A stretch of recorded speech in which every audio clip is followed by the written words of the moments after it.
Welcome, everybody, and thank you for joining us. My name is Phil Wagner. I'm the founder and CEO of Sparta Science. And today marks the return of our mini-series, Assumptions in Sports Science and Medicine. And we're hoping to help practitioners and leaders in particular better understand what boxes to check and questions to ask when making decisions for organizations. And our aim is to really challenge thoughts from both research and practice to push this industry, closer to its potential for impact, and ultimately ensure that athletes, soldiers, patients are getting the best care. And the first episode we had on this discussed the specificity of reliability. And so joining me today is our Director of Education, Bryce Patterson. Yeah, how's it going? So I think, and we talked about this at the beginning of the first one, but I think, the whole spirit of the series is really, as you said, kind of challenging some of these assumptions and trying to make sure that we're getting it right and we're not getting misguided or misled by different things. So today, less about reliability, more what we're going to talk about are these different kind of latent constructs or these different mental models that all of us use to help explain, really complex ideas and complex things like the human body. And so I think an important kind of saying is, all models are wrong, but some are useful, which kind of comes from statistics. And that's, I think, a really helpful thing to understand, that a lot of these models that we use can be beneficial, but none of them are perfectly correct. Absolutely. And I think, just as a reminder, like, our focus, at least at Sparta, is really around movement. And movement is just unbelievably complex. And so a lot of times, to better understand some of the systems, the industry's broken down the body into movement into more digestible pieces or concepts. And that's where constructs can really be helpful. And, this concept is a lot of times rooted in medicine. And it helps kind of wrap, either the physician or the patients wraps their head around the larger systems that are really at play when it comes to the human body. And they help to make more sense of what a lot of times is abstract. Yet at the same time, the complexity, one of my favorite sayings from medicine, at least, is where it hurts, it ain't. And it really kind of talks, it really speaks to how, there's so much complexity that exists, that just because you feel it somewhere doesn't mean that's actually the cause of that. And a lot of this too is that human instincts, right? We always want to try to make things defined, break it down into black and white. But a lot of times it's ambiguity that actually creates this kind of anxiety. And so that's really what drives us as human beings to better define and package things into more concrete terms. Yeah, I think a big benefit of it is it helps to make things easy to understand, more practical, more actionable, right? So I think it comes from a good place of, we have this extremely complex thing, the human body, human movement. Now, if we break it down into these smaller pieces, we can better understand why things are the way they are, understand why we need to address an individual a certain way versus a different way, and ultimately to lead us to have better outcomes, right? So what exercises should I prescribe, what intensities, what reps, all those types of things. We use these mental models in an effort to create a little bit more simplicity, right? So we define different types of movements, and we define different planes of movements. We create concepts like max strength and relative strength and reactive strength. Try to find ways to measure those things, and ultimately try to create adaptations towards those things, right? So I want to give someone this specific training program to improve their speed strength, understanding that those aren't necessarily real definitions, so it can become a little bit of a slippery slope. Absolutely. And I think where the big problem lies is we're all so busy in our lives that, we forget that some of these categorizations really aren't true definitions, right? And so I think the reality is that things are much more often a spectrum, and the biggest challenge, I think, was when we talk about some of these categorization, these terms, whether it's reactive strength or others, like they actually become more of a distraction from what the real goal is, the real hard goals, which is really, healthier movement. Right. I think just kind of, to dive into a little bit more of what we're talking about, I think the simplest example, right, is okay, upper body and lower body, right? We can just cut the body in half. We've got these two very simple pieces that we can create exercises around or whatever, which we all know is not necessarily accurate, right? Another example I think we learn in school is a lot, and I know from a medical background, you learned a lot about this, right? Is we've got muscles and then we've got tendons and then we've got bones, and they're all very different things. But in reality, right, it's the spectrum of connective tissue. When does a muscle become a tendon? There isn't this, this is the specific line, right? There's characteristics of these different types of tissue and how they respond and how they react. So we learn things in a very cut up, discrete way so that it makes the most sense. But we need to, pretty quickly understand that these aren't necessarily accurate. Yeah, and it's interesting, we have discussed the medical model. Obviously, I've got some bias there, but even when I was going through medical school, the medical system was transitioning from this concept of topics to actually systems, right? So medical school 10 years ago used to be, you would take anatomy, then you would take biochemistry. Now, right away, you dive into cardiovascular, and then you dive into, endocrine. So it's actually looking at systems now as a teaching tool rather than topics in the same way. And these mental models, that you mentioned, they can really mislead us kind of in two ways. One is the measurement or assessment of things. And then the second way these models can mislead us is the prescription, right? The programming of things, right? But the human body, right, it's a system, and it's much greater than the sum of its parts.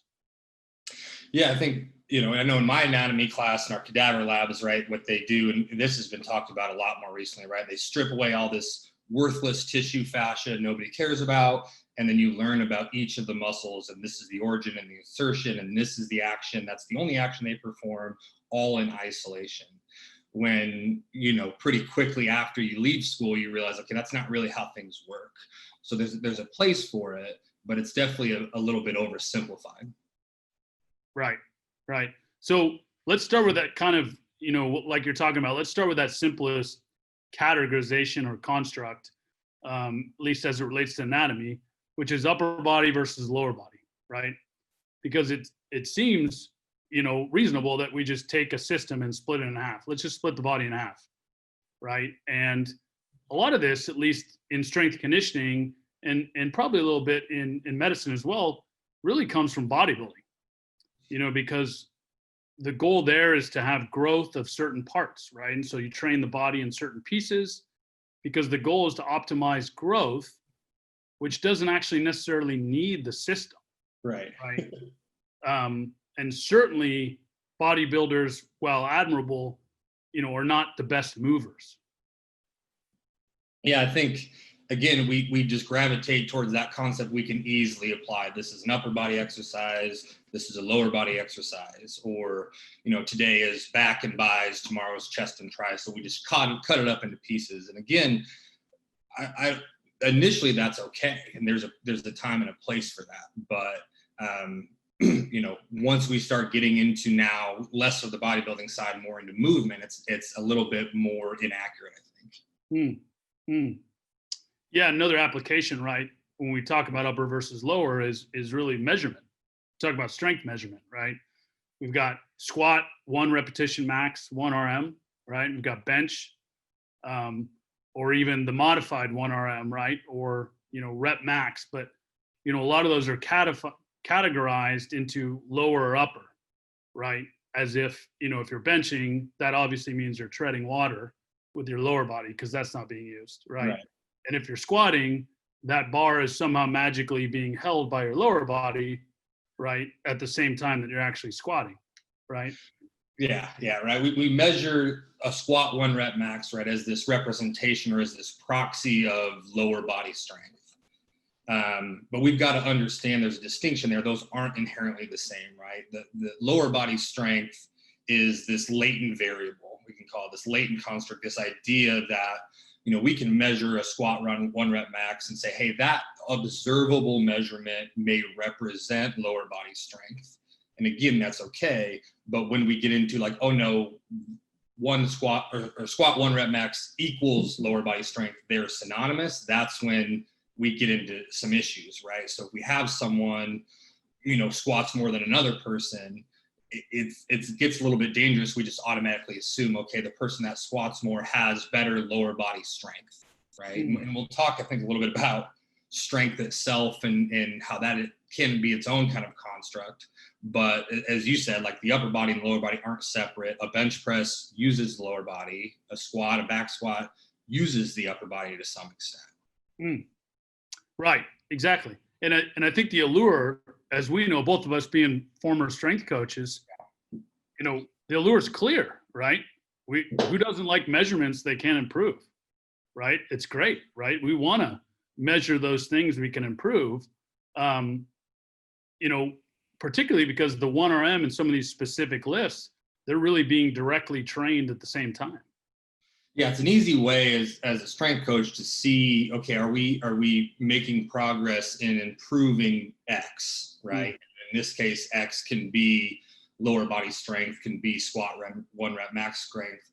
But if that's the only thing we're focused on, we end up kind of missing the boat, right? That concept of lower body strength, I can't hang my hat and say, hey, we improved their lower body strength, so it doesn't matter that they got injured, or it doesn't matter that they didn't perform well, because this concept, this idea that I have that's important is what we hit, right? The GM doesn't care if everybody's lower body strength goes up, if there's a ton of injuries and no one's winning games, right? It gets really tough as practitioners. I think we can't stay in just, well, I did my job, right? I improved this idea of lower body strength.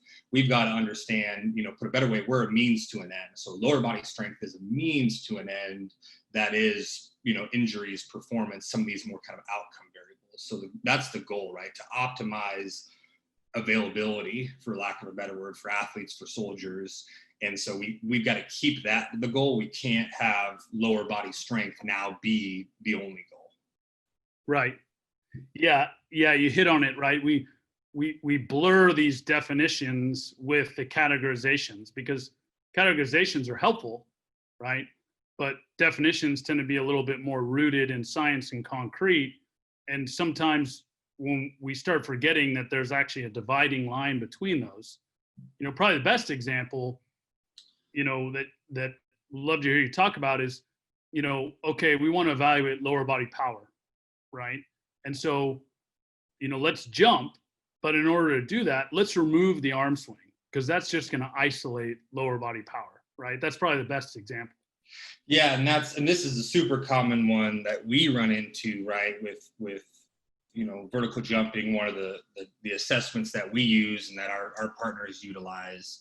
And one of the things that's different is we're using arm swing, and a lot of times in the research, it's like, okay, no, we're gonna put hands on hips because that's going to allegedly be this better measure of lower body power, right? And I put quotes because, yeah, essentially we're saying, okay, let's take the most complex thing in the universe, the human body, and let's have that person just put their hands on their hips, and now magically the top half of their body it's inconsequential. It doesn't matter, right? Yeah. Which again becomes this huge misnomer. Right. And I think an easy kind of, analogy to that, right, is we talked about squat strength and lower body strength. If we really wanted to measure lower body strength, then we would all be using the leg press, or we would all be using something that's maybe a little bit closer to separating those two. But we're all against that because that's not a functional movement. It's not a measure of how, the body actually works. Yet when we're jumping, we're thinking, okay, we'll put our hands on our hips, but is that really removing your upper body from the equation? Right. Yeah. The hands on the hips to remove the upper body or the arm swing. Generally, a lot of times makes sense if you're a researcher to make that as a suggestion. But if you're a practitioner, if you've worked with athletes, there is no way they are not going to see how much they can use your arms, yet still keep on their hips, right? it's not like a binary choice there, right? You can't completely remove them. Aside from that, what is your upper body, right? Right. Is it your arms, right? Or is it truly your upper body, which involves your trunk, which has a lot of bracing that's involved in the movement. So removing arms doesn't make it a lower body assessment, by any means. I was just gonna say, I think, if we think of even just the hip joint as the separation of lower body to upper body, and that's like, well, jumping even without arms, obviously that hip joint and the musculature around that becomes pretty important. Absolutely. Yeah. And I think, I think we both get why it's attractive, right? There's a good saying in business from Peter Drucker that, what gets measured gets managed, right? So a lot of times if we can measure it, then it really kind of takes off as a metric. I know at Sparta, we use, as you mentioned, the vertical jump with an arm swing because, we're looking at a whole body assessment, just like real movement. We're not trying to make it something that it's not, because at the end of the day, jumping, like running, it's a total body movement. Yeah, most things are a total body movement, again, because this concept of cutting it up doesn't exactly work. Yep.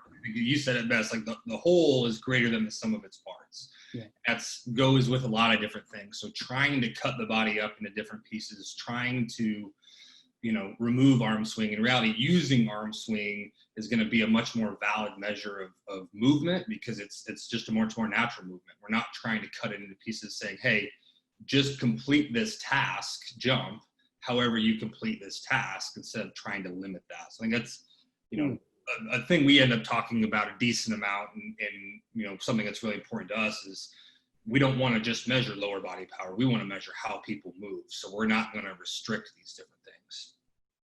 Yeah, and ultimately we want to measure the systemic outcomes, right, which are performance or more importantly injury, right? Those are systemic results and variables. So why do we measure parts to evaluate the system? And it's why we've been able to find, at least in the research with the Sparta data, that vertical jump can correlate with injury and performance and be associated with those things because we're evaluating the system, right?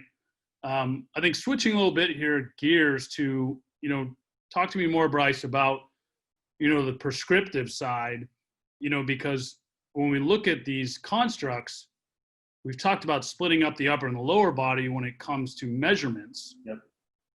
But one of the problems is we start talking about prescription, then if we're splitting it up, does that mean upper and lower body are equal in terms of the amount of time we're dedicating to them, right? Right.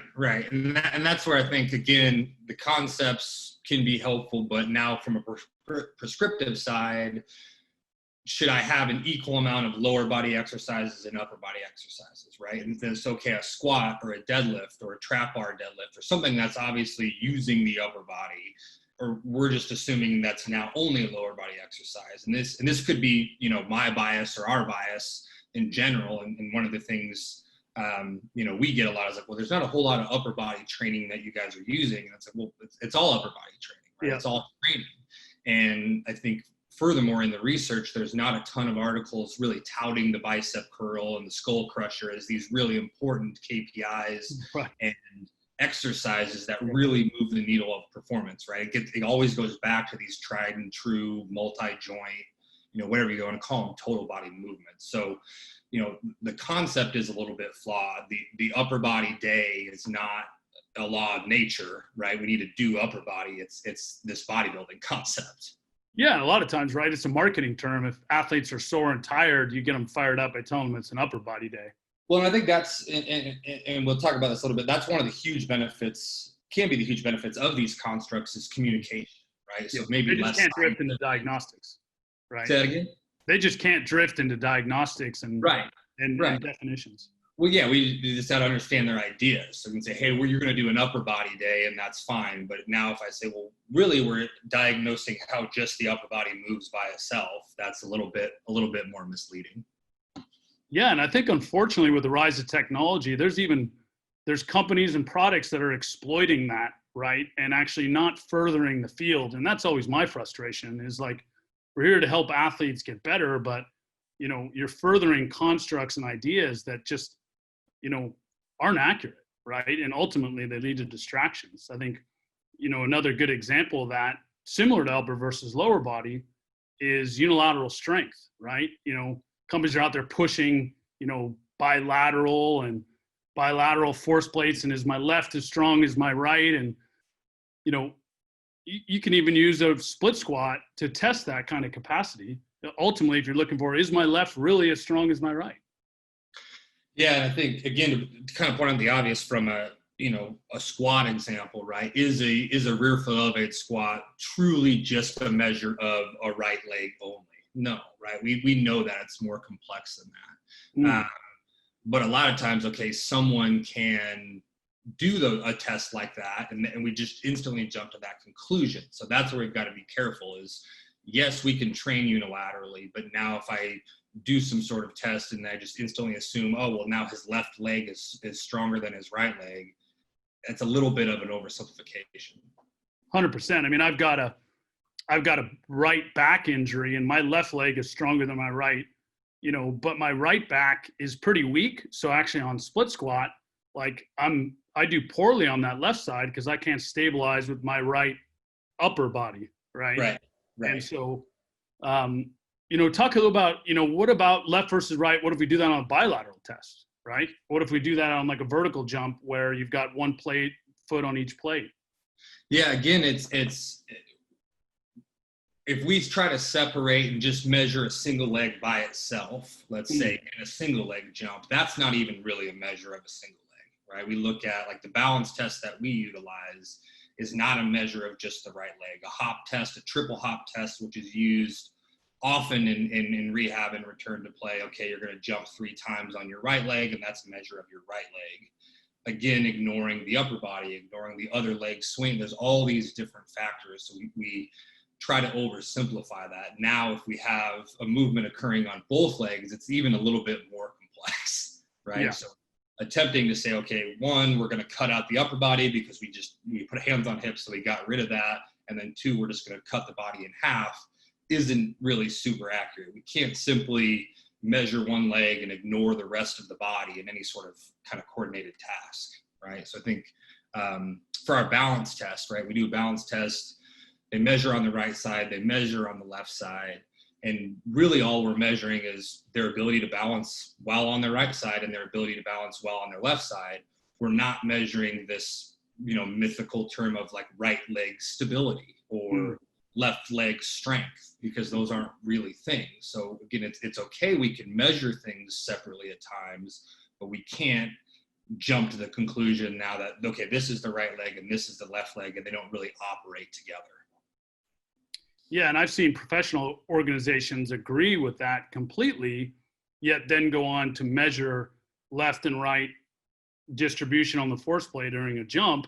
And I asked, well, if you don't think it's accurate, why do you do it? And they said, well, because we can see a difference, right? So it's again, like just because we can generate numbers unilaterally or upper body versus lower body, that's not justification to actually start basing decisions around. Another challenge when we start thinking about splitting the body into halves, whether it's upper, lower, left, right, is we've forgotten another systemic principle of what's called cross education, right? Where you train one limb, it crosses over, well documented in the research. This idea or this finding, right, that single arm or single leg training actually improves the strength on the other side without even doing anything. Right.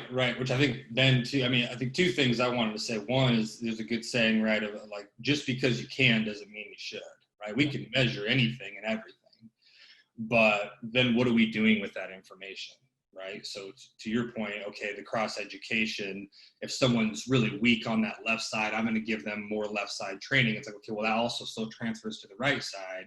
And then now I go to measure it and our measurement could be different, right? Another, I think it's just another good example of the complexity of the human body. There's a story I kind of have with one of the teams that we work with. Their physio we were having this kind of same conversation about measuring right and left, and their physio brought up a story where they had an athlete who, just in a static kind of postural subjective assessment, they kept seeing asymmetry right side to left side, and actually kept changing which side it was on, and they were really trying to figure out what the issue was. And then eventually they figured out it was just correlated to which side that athlete slept on the night before. So there isn't anything inherently wrong with his right leg or his left hip or anything. It's just, this is how the system is adapting to, doing one thing on one side, and now there's some sort of response to that. Yeah. I think we've talked about this assumption of cutting the body into pieces, and I think we should all understand that's pretty inaccurate, but another kind of way to categorize things that's also inaccurate is, okay, well, let's put movements into these categorizations, right? Prescriptions, right? So we're always talking about assumptions as either on the measurement side or the prescription side.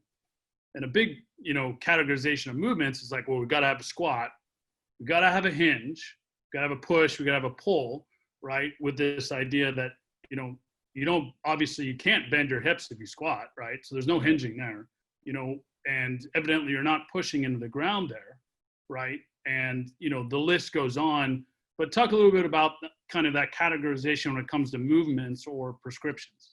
Yeah, I think, again, can be helpful, I think should be used to some extent, right? We need to categorize exercises in some way, but where it becomes problematic is now, okay, yeah, I've got push, pull, hip, or hinge and squat, but then I've also got unilateral squat and unilateral hinge, and then I've also got frontal plank. So then I end up with this, okay, in order to create a balanced plan, I've got 75 categories that every single person needs to hit.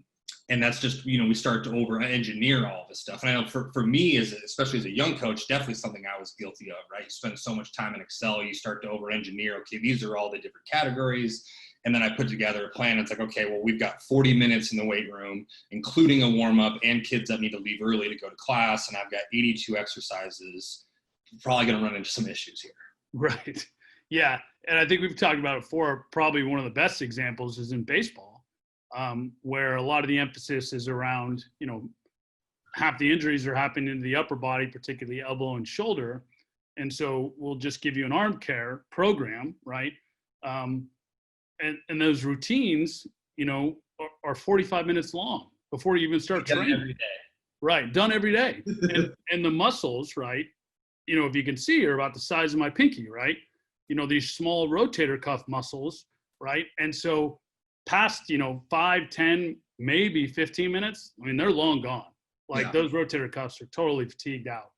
And on the other side, I think there's just a deep concern, whether it's arm care or squatting, that if you don't do everything, that you're going to cause problems. So you might as well just cover the whole smorgasbord. And it's okay if someone doesn't squat for a while. Right? Squatting could put them at greater risk, not because of squatting, but because we're not emphasizing what that individual needs. Right. Yeah. I think that's the point is with these categorizations, they're helpful, they're useful. Where we get misled is, okay, everyone needs everything. Right. We get kind of tricked into thinking, okay, there's these, 6, 7, 8 primal fundamental movement patterns because someone posted a picture on Twitter of a baby in a squat and just is like, well, squatting is something that everyone needs to do. We get tricked into thinking that everything needs to be performed in kind of equal ways. And there's a good story I have here it's actually a military operator who, liked to squat, knew he needed to squat because he needed to build this lower body strength concept, which he's been told is so important, but it was always causing him pain. And so eventually, with kind of using our software and working with coaches, they decided, okay, we're going to have you shift to deadlift. We're going to have you do that. And, trained for a while, got out of pain, but then pretty quickly was like, hey, I'm not feeling strong. I'm kind of concerned. I need to get back to squatting. And was really surprised when he went back to squatting, his strength was actually better and everything felt better. Right. So it's like, in this case, he realized, okay, I didn't squat and actually got better at squatting and my pain went away. So everybody doesn't need to squat because it's a fundamental movement pattern. If you need to squat, it's because of what we see from an assessment standpoint, not just because it falls into this list of exercises that we think may be important. Yeah, and I think I agree on the assessment standpoint. The oldest assessment in the history of mankind is pretty simple. Are you in pain? Pretty easy. Yeah. Right? You go into a hospital, 1 to 10 pain scale might be the most used metric, right? And so first off, that individual, the military operator, shouldn't be squatting if he's in pain, if it causes him pain. And I think a lot of times we've got to be reminded that squatting isn't always the best way to improve squat. We see real lifters, not athletes per se, or at least non-lifting athletes.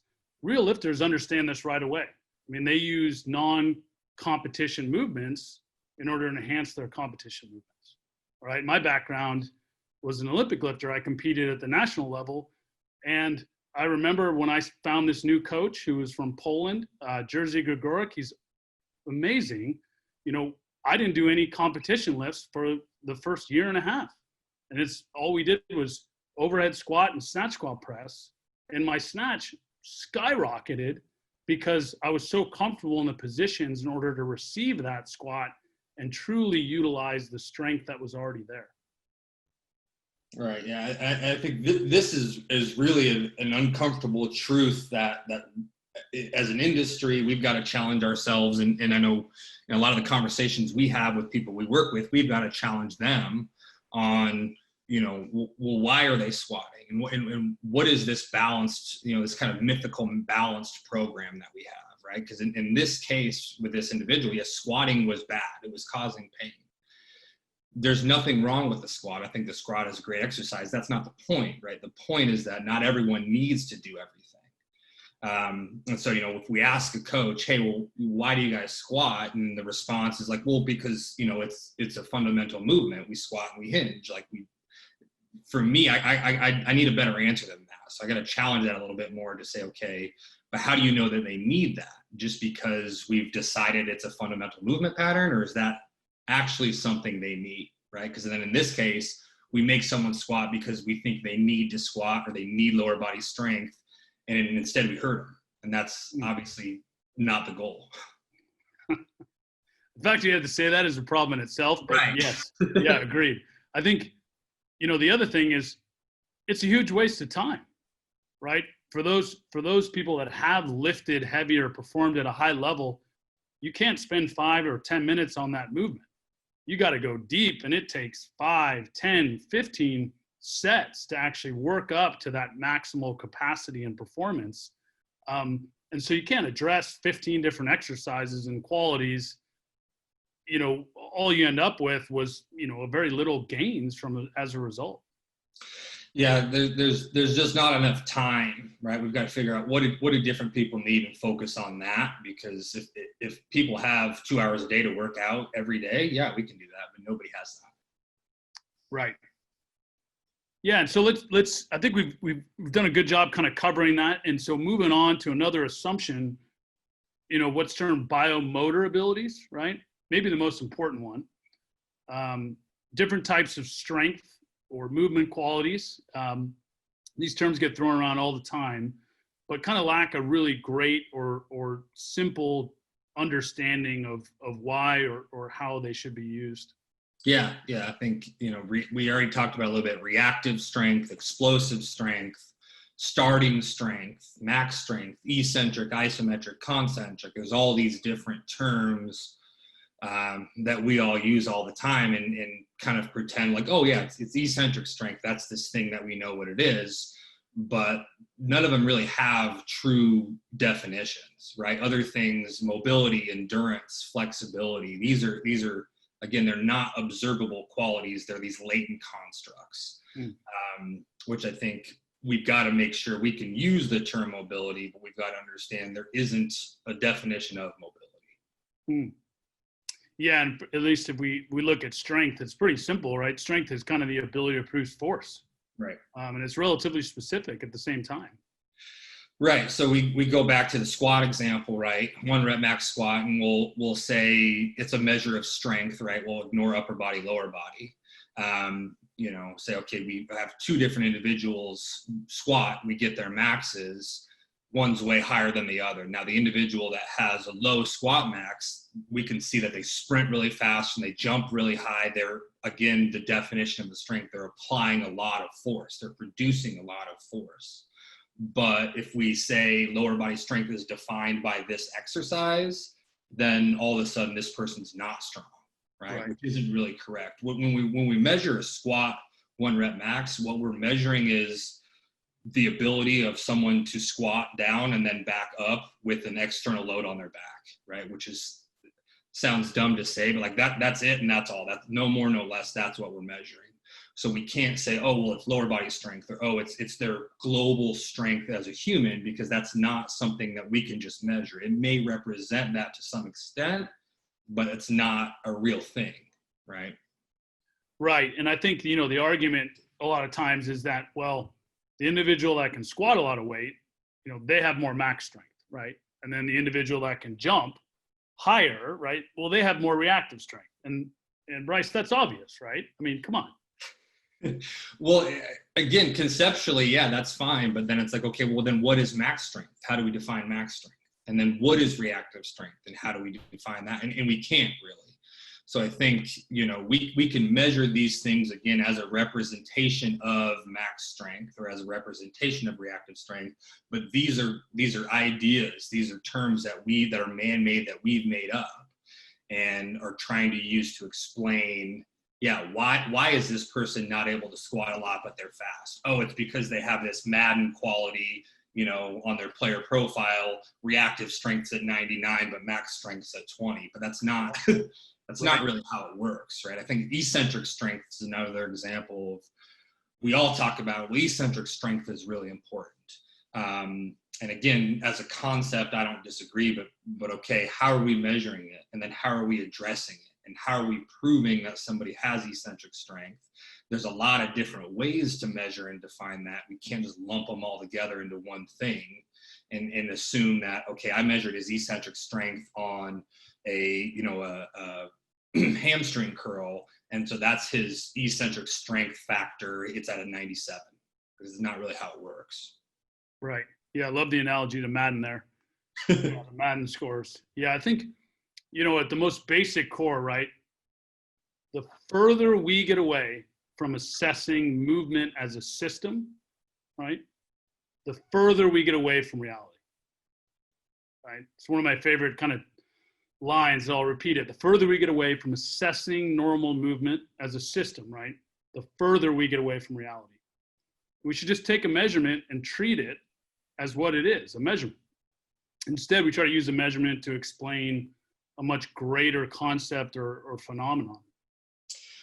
Yeah, I think there's a big trend in this. I think especially in sports right now with trying to identify, what are these different qualities this individual has and what do they need more of, right? So whether it's load velocity or force velocity profiling, or dynamic strength index is another one that's kind of popping up, is, okay, does this person need more max strength or more reactive strength? And we can measure, a load velocity profile of a squat. And all that tells us is when they're able to squat fast and when they're able to squat slow, not what is this max velocity or this max strength and this reactive strength, right? Even with those different types of assessments, whether it's dynamic strength index is another one. If I'm using different exercises, right? If I'm using a squat versus using a deadlift, then the results change. So if I have this quality of, well, I've got really good max strength, then I should have really good max strength every single way we test it. But if we test it in different ways, we find that's not necessarily true, right? So if I have 2 individuals, this one squats more, but this one deadlifts more, which one is stronger, right? Where there isn't a single answer. Same thing jumping. This one jumps higher in a vertical jump. This one jumps farther in a broad jump. Okay, so who's more explosive? Who's more powerful? Right? Who's more reactive strength? Right, right. Reactive strength index is one people talk about a lot. And reactive strength index is reactive strength index, right? It's a measure of a depth jump and ratios of time. It's not a measure of how reactive somebody is globally in everything that they do. Mm. Yeah, and you talked about jumping there. Another example we hear about, right, is well, I want to measure peak force from the jump. And we don't see like a ton of value in that, right? Because peak force is just a pure quantitative measurement. It doesn't really tell you what's most important, which is how you produce force, right? But a lot of times the rationale is, well, peak force, is important because then we can get it into power, which is a good number for vertical jump. But why wouldn't you just look at vertical jump height? Just because you have hardware and a force plate, you want to assess power or power to some certain time interval. We again start mixing up the measurement with the actual definition. And I think what's made it harder is as technology and products have evolved, you're able to measure so many different things, yep. right? And a lot of products and technologies actually come from people that have never been practitioners, right? They've never been strength coaches. They've never been medical practitioners, which I'm not saying like everybody has to be, but there has to be some rootedness in that. And a lot of it comes from a research side, right? Yeah. We want to collect everything because we don't know what's important and we want to look at the whole gambit, and the end result is a paper. Whereas in our world, right, the end result isn't a paper, it's a person. And so the stakes are a little bit higher. Yeah, and so as a result, right, you can't cherry pick. If you've got a person's health involved, you can't cherry pick different variables. We heard a couple of weeks ago from Tim Hewitt and our scientific advisor, we're talking about 5 variables, and we've got people putting out laundry lists of variables that, you just pick whichever one to represent different concepts or ideas.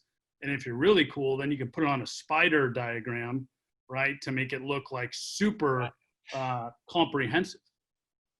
Yeah, and that's, I don't even know if it was Madden, but that's a lot older video games. That's how you viewed, their ability, their tools was on this spider, right? Which the assumption is all of these qualities are as important as each other, and all of these qualities are objectively measured, right? When in reality, it's like, no, we measured some sort of observable variable that may represent that to some extent, right? I think from a research standpoint, I think the most concerning part is a lot of this stuff just gets starting to use in the research interchangeably without any real definition, right? There's a great paper talking about the misuse of the term power in strength and conditioning research and what that word actually means.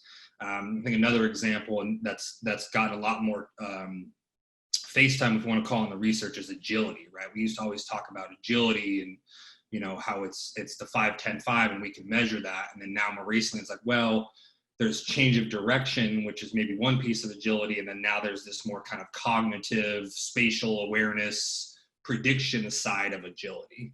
So again, I can't do a 5-10-5 and say, well, that guy has really good agility, because it's way more complex than that. Neither of those things, whether it's true change of direction or the cognitive side, can we purely measure. We can measure things that represent those.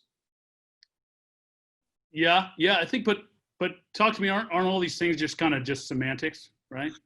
Yeah, and I think it can be at times, and that's why, continuing to go back of these constructs are important and they can be helpful and they can and should be used, and we use them, right? We use them plenty, but it's understanding that, again, all models are wrong, but some are helpful. So we can use this term max strength and reactive strength, in a staff meeting, to an athlete, to a coach. Hey, these are things that we're trying to work on. We're measuring this, which represents this. But it's when we start to think that, okay, these are true laws and definitions, and that person has worse lower body strength than that person because of this one measure. Or this is a total measure of a person's reactive strength, or everybody needs to squat and hinge and push and pull and do, like, that's where it starts to lead us in the wrong direction. So it can be semantics, and I don't want us to have that argument, but it's It's when the using those tools and using those models goes too far that gets us away from the main goal, right? Which again is performance, is injury mitigation, those types of things. Right. Yeah. And so as we talk about some of the different strength qualities and terms, how about these issues if we look at those same issues from a prescriptive lens, right? Because in the same way we can say, yeah, well, today's a reactive strength day, or this is a maximal strength block, or we're going to do an isometric block, and that's what we do before a concentric block, right? And before all that, we want to do an eccentric block, right? Talk about that from a prescriptive standpoint. Yeah, again, just the way we are taught initially is a little bit misleading, right? If somebody performs 20 reps, they're going to get hypertrophy from this. If they perform 5 reps, it's going to be strength, and 3 reps is going to be power. But it's not that simple, right? If somebody performs 20 reps, they're going to get strength, and they're going to get power, and they're going to get endurance, and they're going to get all these other, made up kind of qualities that we want. And we can dive into the research and see what are the actual components of that adaptation.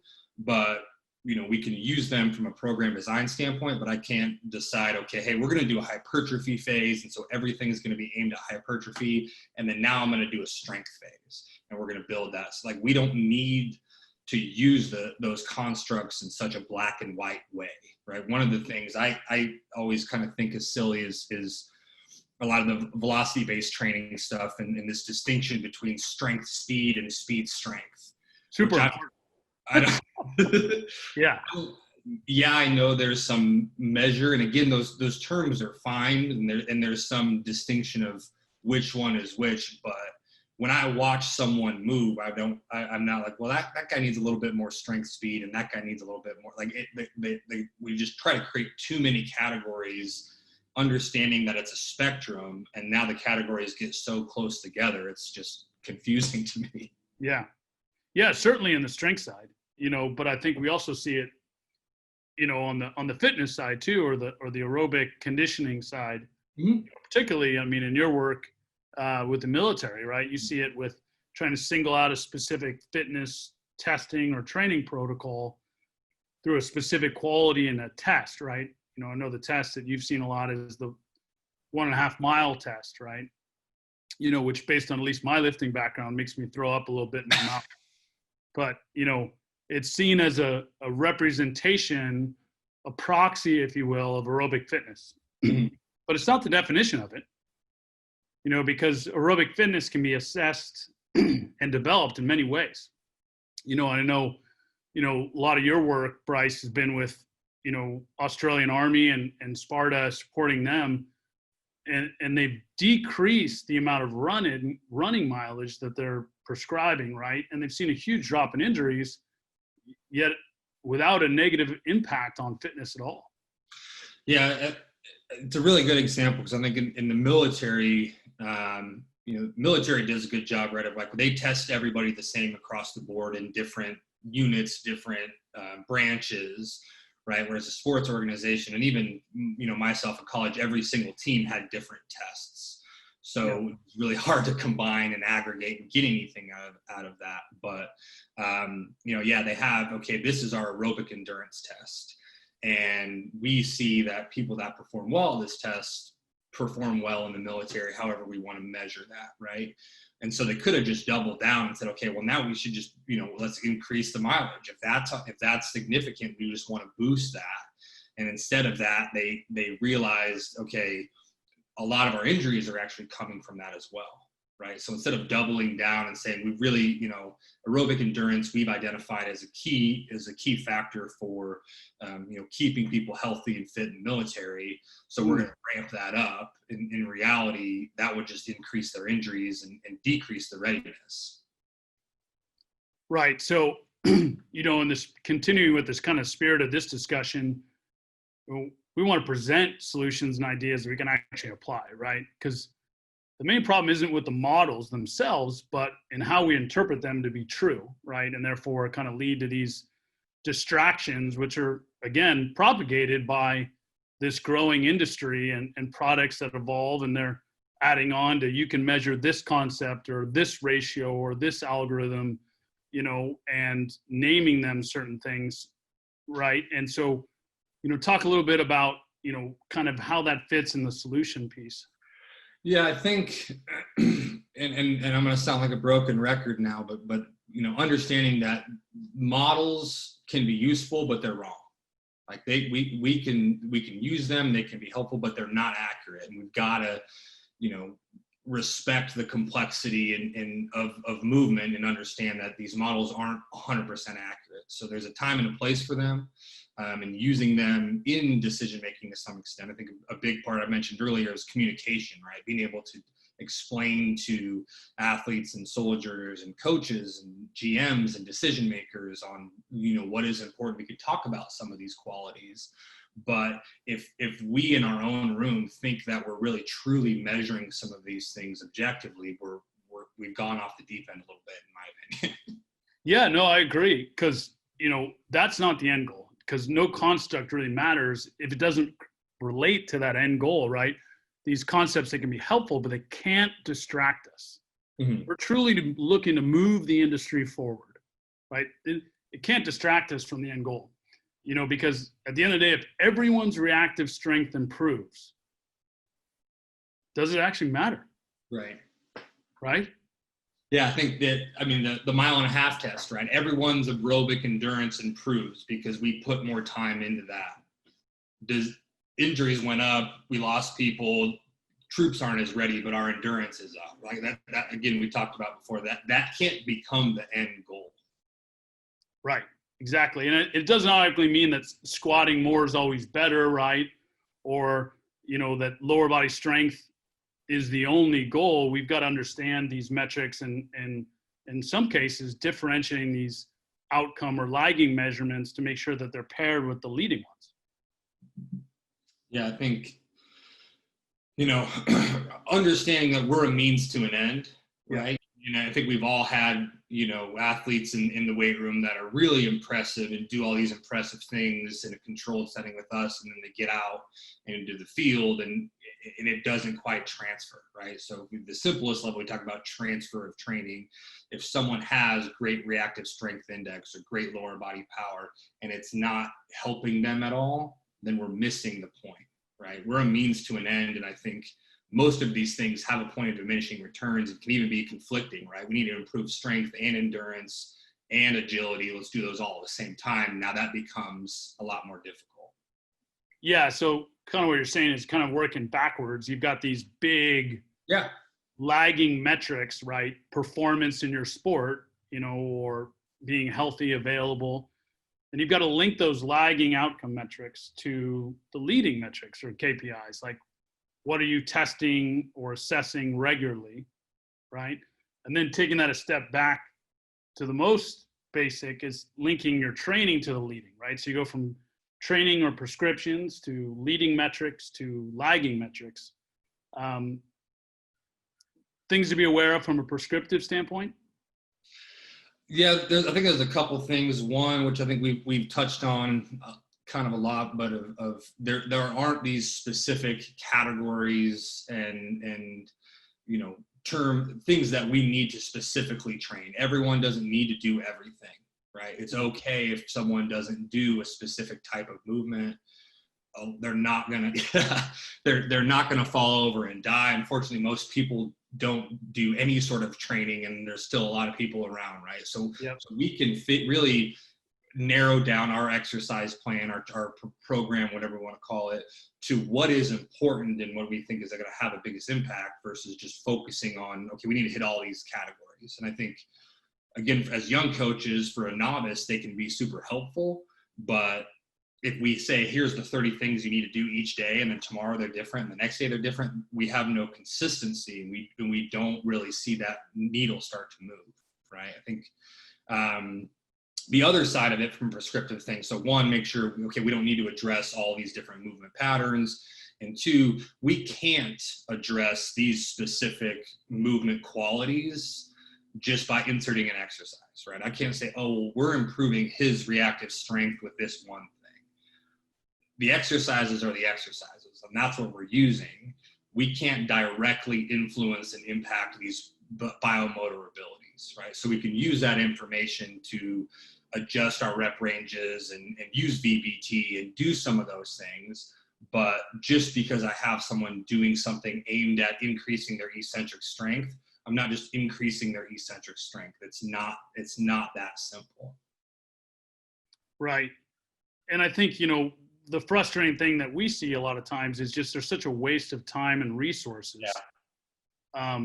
And the military is the best at this, and healthcare is second. Sports is the furthest behind, honestly. And they're far behind because the consequences, those lagging outcomes are the least meaningful. Winning a game versus dying on the battlefield, right? They couldn't be further apart in terms of their consequences.